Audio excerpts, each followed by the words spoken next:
Hi there, this is Manny with Classic Auto Repair. Going to do a quick update on the 67 Camaro. I have completed the items on the approved repair list, and I'm going to run down those items so that you can see what we did. I'm going to go ahead and start with the tune-up. We replaced the spark plugs. I put the old ones in a box if you'd like to look at them. So new spark plugs, gapped them correctly. On the distributor, I put a new distributor cap, rotor, and coil. The coil had corrosion on it. As you can see here, that's rust right there. And what happens is that coil energizes the spark plugs, and it uses this little spring right there to make contact right there. And this connects in here and goes on top of the distributor. This is preventing a good hot spark, which is going to affect the performance on the motor, especially at high RPM. So repairs were made on your ignition system to fix that problem there. So we got that knocked out for you. I went ahead and cleaned the carburetor cleaner, the intake, and the valve cover. So it had a lot of road grime on it. Cleaned all that up for you as well. Put a new air filter on it. On the other side of the carburetor, replaced the return spring and also installed a bracket. Kind of hard to see up under there, but there's a new bracket here and a return spring, and the throttle rod is adjusted. I also moved everything away from this linkage to prevent sticking. I felt on several road tests the throttle would stick and stay in the full position, so I'm doing everything I can to remedy it, but be aware. If it does do that, maybe there's something inside of the carburetor. I've fixed everything that I think I can, and I've road tested it since my repairs, and I haven't had it stick anymore. But if it does stick while you have the gas pedal down, just remember to turn the ignition switch off while you're driving, and that will cut the ignition feed so the engine will turn off. Don't push in the clutch until the engine is starting to rev down from being turned off. But like I said, I've done everything I can here other than replace the carburetor, and I didn't want to do that and the expense of doing that until I knew that I had tried and attempted all the other repairs. I plan on road testing it next week when the weather improves, doing several tests to make sure that I have made the repairs that are needed there. And I'll get you an update on that. Okay, continuing on the list of items, did an oil change the oil. Oil condition was good. Put new PCV valves on the valve covers, put a new filter on it, and lubricated the chassis. So up underneath here, I have painted. As you can see now, all this has been painted. The lower control arms, where there was a lot of rust, I wire wheeled and applied paint here and here. And then up here where the battery tray was causing corrosion has all been wire wheeled and painted, as I showed you in the video. While we're under here, up here is your radiator antifreeze capture bottle.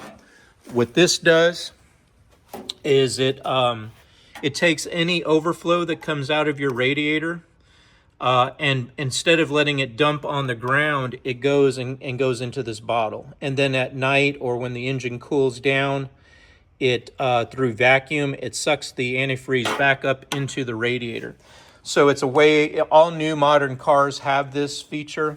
It's just a way to capture the antifreeze in the event that there's an overheat or an overpressurization. Now, you did have a bad radiator cap, which causes your fluid to dump on the ground even when it's not running hot. So when I ran it through a test, I went ahead and put a new cap that is at 16 pounds, which will keep the antifreeze in the radiator where it belongs. While we're here, I did a repair on your battery. It was in the wrong way, and the positive side was over here next to the hood, which is a fire hazard. You can get this car could catch on fire if this battery moves and touches the top of the hood. And there was no battery bracket or hold down before. Now it's solid. It doesn't move because I installed as you can see down here, I put the bracket, the battery bracket, and the hardware to mount it after I painted and did all the rust prevention on the battery tray. Then I went and modified the wiring, extending it where it needed so it wasn't running across the battery in a tight position. And now when the ground is hooked up, when I tighten that all up, everything will be nice and clean and it's in the right direction that it should be. While I was doing this, I uncovered a major electrical problem. This is your ground strap for the battery. This is what energizes all the electrical systems. And the other end of this was connected up here at the motor, and that was loose. It was hand tight, the bolt. So you were not getting good ground on your motor, which is going to cause all kinds of performance issues, as well as electronics inside of the car will cause fuses to blow, relays to burn up, because the ground isn't going through the entire car because the battery's not making a circuit.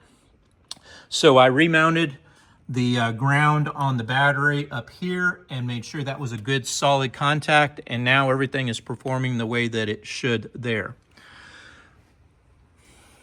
Next item on the list is the pulley. The wobble that you had on the fan has been fixed and repaired. I did not see any leaks or bearing issues on the water pump, so we did not have to put a water pump on it. It's just the pulley, and I went ahead and installed new belts here. On the other side, we put a new power steering pump that was leaking, and you got a new pump here and a new belt on it as well. So now everything's got the belts right. I touched up, painted the front of the compressor that was all rusted, and adjusted all your belts here. So everything's there. On the air conditioning, it had a low-level gas pressure, which is good. That means that the system wasn't completely empty and there wasn't moisture getting into the components. So I was able to add Freon to the system. However, the cooling system did not engage the compressor from the dash. I had to bypass the clutch wire, which is this right here, to power so that the clutch would engage so I could charge the Freon into the system and make it cool. It's now running at 40 degrees out of the air conditioning vents. You'll see a photo of that. Okay, so that meant that there's a fault in your air conditioning electrical.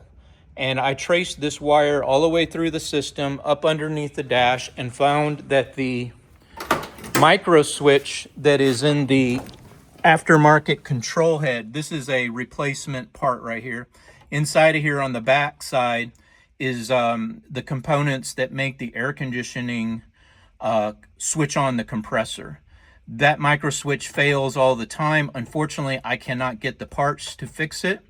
So to get the air conditioning to engage the compressor, what I had to do was get those wires that were connected to the back of this control head and run them to a separate switch. And this switch I'll mount up under the dash right here. So it'll be up under here, and that switch will allow you to flip it on and off the compressor. Normally, I would leave the compressor on during the spring, summer months. In Texas, you can run air conditioning all year round, so it's kind of up to you. You can leave it in the on position, but if you do turn on the heat, let's say when you're on your drive home, it's 30, 40 degrees, you're going to want to flip that compressor off unless you're defrosting the windshield. Then you need to have the compressor on. Just like on new cars, the compressor runs a lot on late model cars to get the moisture out of the cabin by running the AC. But for it to be the most efficient, if you just want the heat to work the best, you're going to want that compressor off, and that way you're getting nothing but the heater that's heating up the cabin. So I'll get back up under here. I had to trace all these wires to find that you had a bad relay, some wiring that needed some repairs. And once I got everything tested, diagnostics, fuses replaced, and relays, this was one of the relays here. Once I got that all done, then I was on the way to finishing this up. So now I've got that switch. I just have to mount it, and we'll be looking good there. All right, so that's the air conditioning. And you can see all the fresh paint that I have here on the frame rails, up on the control arms. Just kind of did some touch up of some of that oxidation that you had there. Fuel filter, air filter, as you can see, the difference between an old and a new air cleaner. You can just tell by the color how dirty one is versus the other. So got that all fixed up for you. And here are all your other parts. As you can see, that corrosion in the coil had caused the contact points here inside of the distributor cap to not be as good and clean as it should be. So good that we did a tune-up on it. All your old parts, the old radiator cap is in here. Got your old pulley, old belts, and just some miscellaneous parts that I replaced. All right, so that's that. Let's see what else I have on your list. Added fuel treatment to the gas tank to get the water out to make sure that any contaminants are removed. Let's see. All of the chassis suspension was lubricated. I greased all the Zerks after cleaning them. Let's see, we already went through the cooling system. We already went through the radiator cap, tank, power steering pump. And as I said, I did not have to replace the starter because it was a grounding issue. So I credited back the starter and the labor for replacing the starter. AC systems checked and done. Exhaust sound or leak in left bank. Okay, that I noticed on my road test yesterday after I returned. The motor was at operating temperature. I did hear some tapping going on this valve cover. I don't believe it's the exhaust. I tightened all the header bolts. I don't believe it's a spark plug shorting because I moved the wires and it caused no difference in the sound. So you may have a lifter that's just got a slight tap to it. That's unfortunately something we don't do here. We don't go inside of the internals on the motor. Since my dad retired, we don't take on transmissions or engine rebuilds and replacements. We just tune them and do anything external on the motor. Speaking of transmissions, after my last road test yesterday, I noticed that over the series of testing that the clutch was starting to slip. That usually means that you need to replace the clutch because the linings are starting to thin out.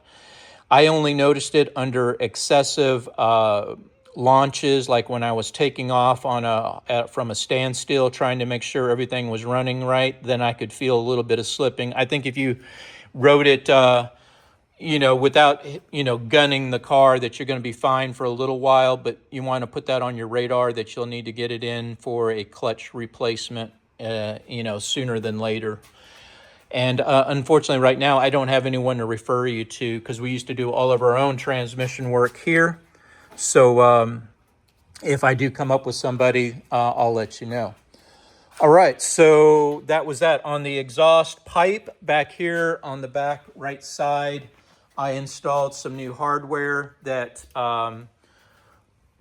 tightened up the exhaust pipe so it wasn't rattling and making a bunch of racket, and more importantly, would not loosen the headers up here because that's one long pipe and it causes your header bolts to get loose. All right, we talked about the battery acid that I cleaned up, and then I replaced the bolt on the fender and the stripped nut that was preventing it from tightening. Replaced the hardware there, got the fender all tightened up, so we're looking good there. So my list is complete, and next week my plan is to road test it, make sure everything is in good shape, weather permitting, and then we can arrange for the car to be picked up. If you need it delivered, let me know. We have transport services available. We can get a flatbed to drop it off if you need to. All right, so that's it for the 67. I'll be sending this video along with the revised estimate for the removal of the starter and the air conditioning work that I had to do there, and the battery work, electrical cables and stuff that I did over here on this side. All right, this is Manny. Thanks for watching. Have a great day. Bye.